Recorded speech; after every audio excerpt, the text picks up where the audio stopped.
But moving forward, the Emergency Credit Line Guarantee Scheme was one of the most significant announcements that we saw during the peak of the COVID lockdown.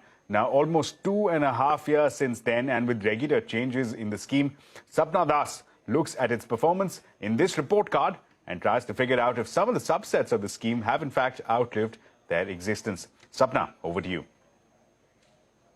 Hotels, restaurants and tourism, the sectors most hit by the pandemic. But so far, including all the extensions, total amount of guaranteed loans availed under ECLGS 2.0 is less than 21% of the guarantees given by the government in total, with sectors like real estate and textiles being the major beneficiaries.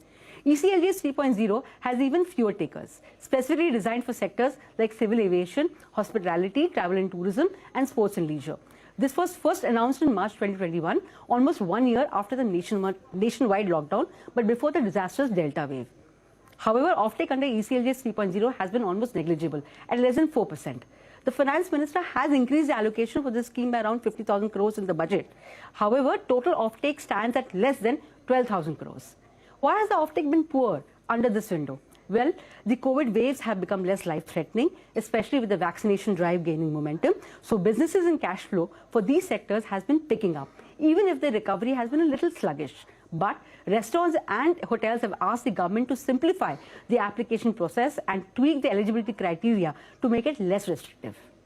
We now come to the Mother Scheme that was announced in May 2020 and subsequently enhanced by over 1 lakh crores in June last year as a response to the Delta wave. A whopping 76% of the government guaranteed loans under the overall ECLGS have been registered under this window, with government guarantees touching almost 2.70 lakh crores. Interestingly, most of the beneficiaries under this scheme are from the trader community and entities that belong to textile, service sector and food processing. One of the key reasons for the success of ECLGS 1.0 was that it was announced at the height of the nationwide COVID lockdown, and it specifically targets micro and small enterprises. Now, with 1.5 lakh crore worth of guarantees still available, there has been some speculation as to another extension of this scheme. But this may not be on the cards. The government is generally of the opinion that despite the economic recovery being slow and uneven, there is still a recovery. And so, keeping the scheme alive beyond the financial year end may not be warranted. A final call, of course, will be taken by the Finance Minister in her next budget. Right, Sapna, thanks a lot for that.